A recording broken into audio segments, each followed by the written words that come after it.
Hi Rach, this is the first video that I'm making for you in your Rachel's Family Recipe YouTube channel.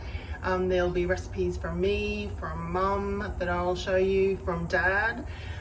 We'll get Jilly and Jeff to do some, and also Trish, I'm sure, will add a few, and we'll see if we can get in a few more guest celebrity cooks to do videos for you as well. So this is the first one I'm doing for you, and this is cheese ball. This is a very retro but always very popular thing to do for parties. It's an appetizer, so you'd have it before the main meals, or often brought to barbecues for people to nibble on before you have the main meal.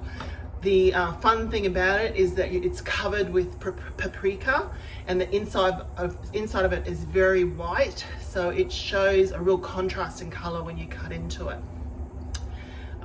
But I do flavor it all up and everything like that, and I'm going to show you a twist on the covering as well, which I think you could use, which your dad would really like, so maybe make this a little bit your own too. Okay, so now I'm just going to show you the ingredients. Okay, so this is what you need to make a cheese ball. You need a big bowl, you need a grater, you need some Philadelphia cream cheese, and it needs to be softened to room temperature. So put it out in the morning on the kitchen bench and it'll be soft enough in the afternoon for you to make it. Some curry powder, any brand of curry powder is fine. Some jats or anything else that you'd like to eat it with. Some sweet paprika, best to use sweet paprika, not hot paprika. We've got some shallots, some capsicum, some cheese, which I'm going to grate myself. You can use the grated packet cheese, but they actually put it in flour or some sort of powder so that all the strands stay separate, and it doesn't quite merge as well in the cheese ball as when you freshly grate your own cheese. But honestly, I've used the grated packet myself before, so you know, if you're in a hurry, you could do that.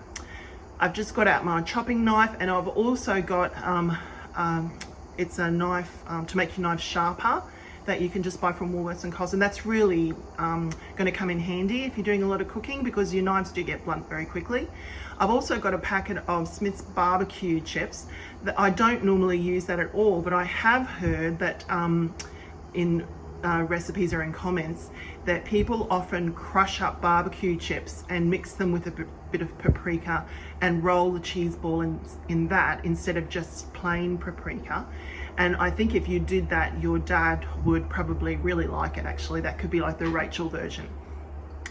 So I'll make up a cheese ball, and what I'll do is I'll actually cut the mixture in half so that it makes two smaller ones, and I'll roll them up in the two different types. Okay. So what I'm going to do first is put the cream cheese and the grated cheese into the big bowl over there. So just opening this packet up. This is nice and soft. As I said, I put it out this morning, and it's nice and soft and squidgy now, easy to mush all together. The next thing I'm going to do, and I use the same quantity, so 250 grams of cream cheese to 250 grams of grated cheese, and I think that's about half of it, about the size of a packet of butter. It would be about 250 grams. So I'll just close that up again there, and bring my grater over, and I'm just going to start grating this. Actually easier to grate it in smaller pieces, so I'll just start first with this one.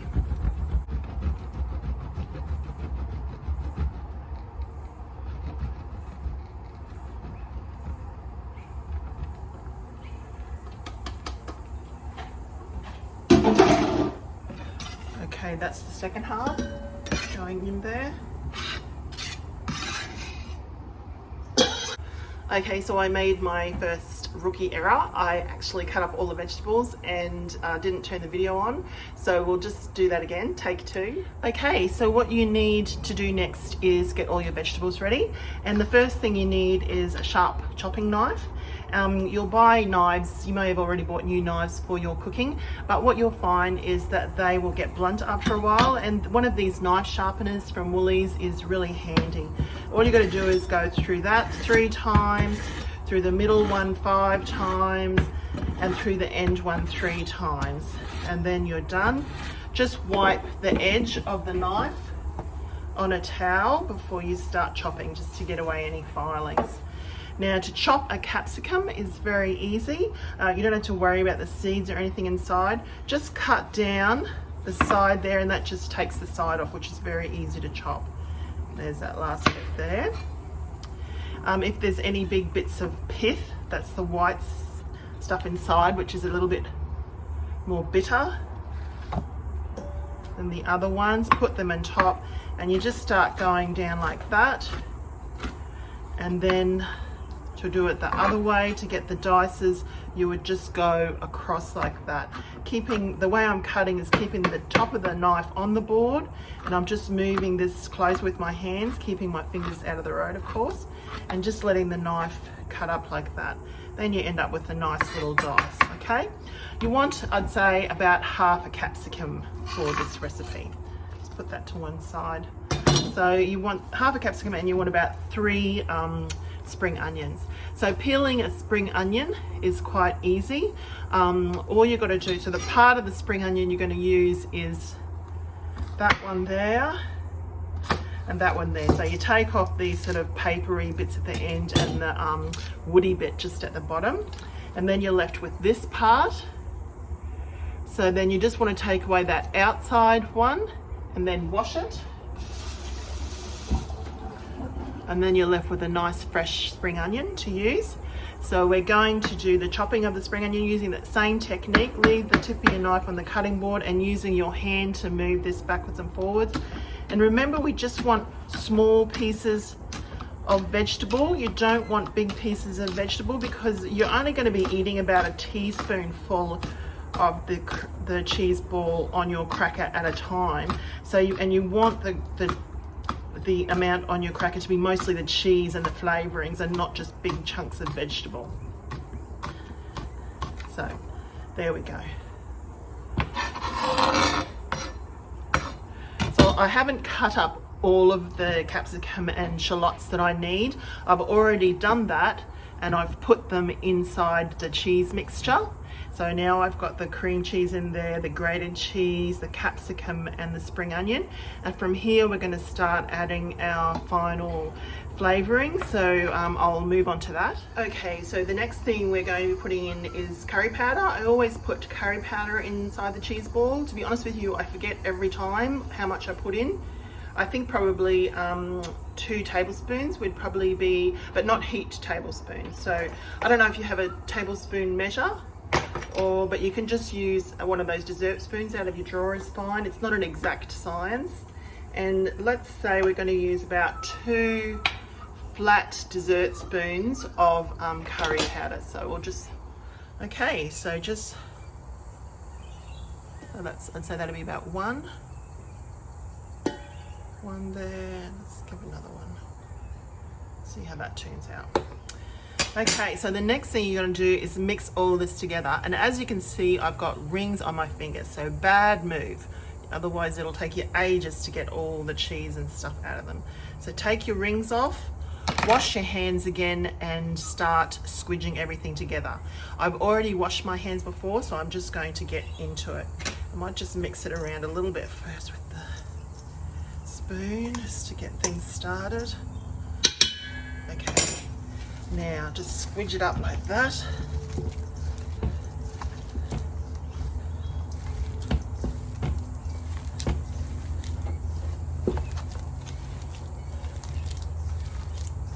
So it comes together very quickly, but just make sure that all of your cream cheese has melted together in with the other ingredients, and you don't have any bits that are just plain cream cheese.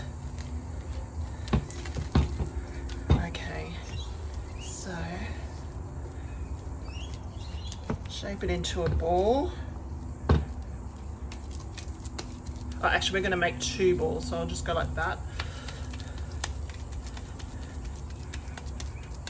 There's 1.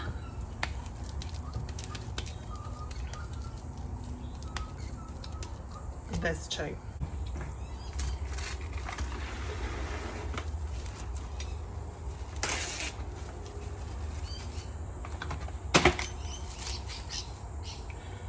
Okay, so this is your first topping for your first roll, and you're just going to use the paprika. So here I've got just normal sweet paprika, not hot.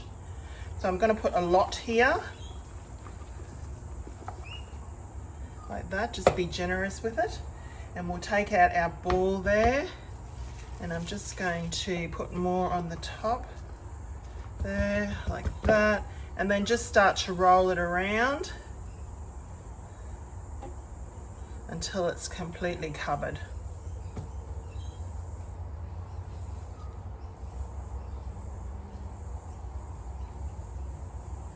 Okay, so that's done.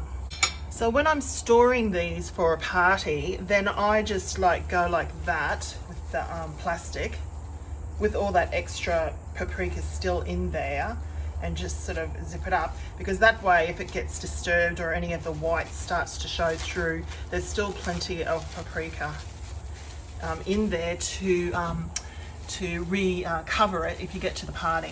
Now this is stored in the fridge until you get to the party, but it really needs to be out of the fridge for at least an hour before you start using it, because otherwise it's too hard and your jats will just break as you put in. And you do need relatively firm crackers for this one. You can use vegetable sticks as well, crudités like celery or whatever you wanted to as well. So I'll just put that one to one side. Now, this is for the second covering, and this is what I was telling you about that you might want to do for your dad. So this is a packet of barbecue chips. I don't know exactly how much I need because I haven't done it before. Just open the top there so that it doesn't pop, and just use a rolling pin or a can or something like that, and just smash them down into crumbs. So then roll out your plastic again.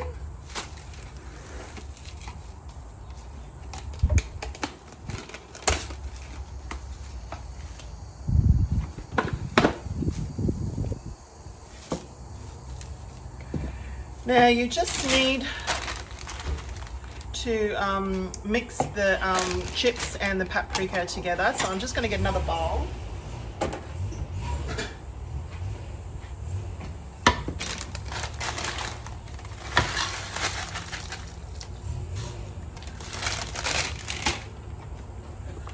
Mix in the paprika.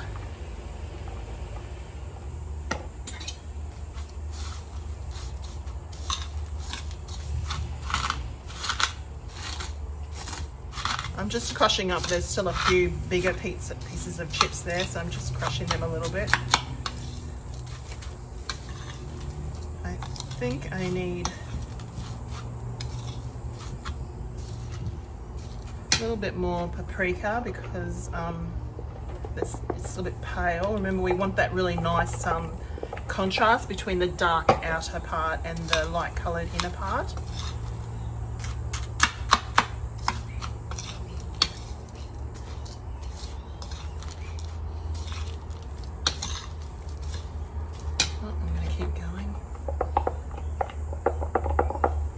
All the paprika there.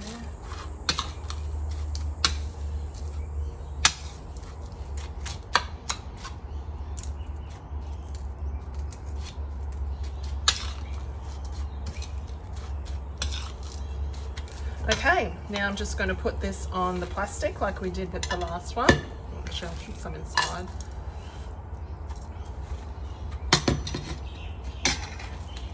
And there's our ball. Pop that on top, and then we're going to pour this over the top.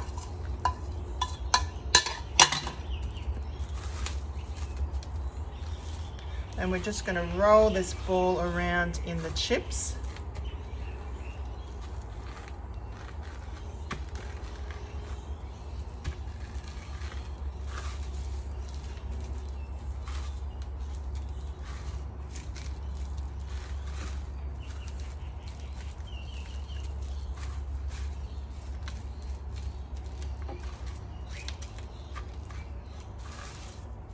All right, so a little bit messy, but it works. Just pop that in the middle there. So now we'll just do like we did with the other one. because this we're going to put it in the fridge now and then transport it to a party. So we'll just roll it all up with the rest of the crumbs and everything inside, ready to go to our party. And then we'll take it out and look at it later on when it's firmed up. Okay, Rach, so now we have the finished product and I'll show you those in a second. But I just wanted to say you could adapt this recipe to suit yourself very, very easily. So for example, if you wanted to go a little bit more of a Middle Eastern flavor, instead of the capsicum and spring onion, you could put in chopped up toasted almonds and diced dried apricot, and you could cover the top with dakka, which is that Middle Eastern, the Moroccan, nutty, spicy cover, and it gives more of that sort of lovely orangey, sort of lighter browny orange color. So, and the sweetness of the apricot and the crunch of the nuts would make that very delicious as well. Okay, so I'm just going to show you how I've set it up. And just before I stop, I just wanted to say we're filming today here in this beautiful kitchen that your dad built for my mum back in the 90s, I think, and it's just as good today as it was then. A beautiful kitchen, and your dad's a great craftsman. Okay, Rach, so here now we have our two dishes and the two different types of cheese ball. So one is covered with the paprika flavored barbecued chips. I probably could have even made them a bit smaller. And the other one's covered with just plain sweet paprika. We've got our little jats on the side.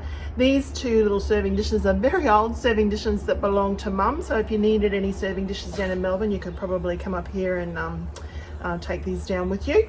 And they actually sort of come apart like that, and they go together to make that yin and yang sort of thing. Okay, Rach, I hope you enjoyed that, your first video, and I'm just going to go and see if I can edit it now so you don't see all the times that I dropped things and cut myself and made a huge mess. But just remember how good it looked at the end. Okay, bye.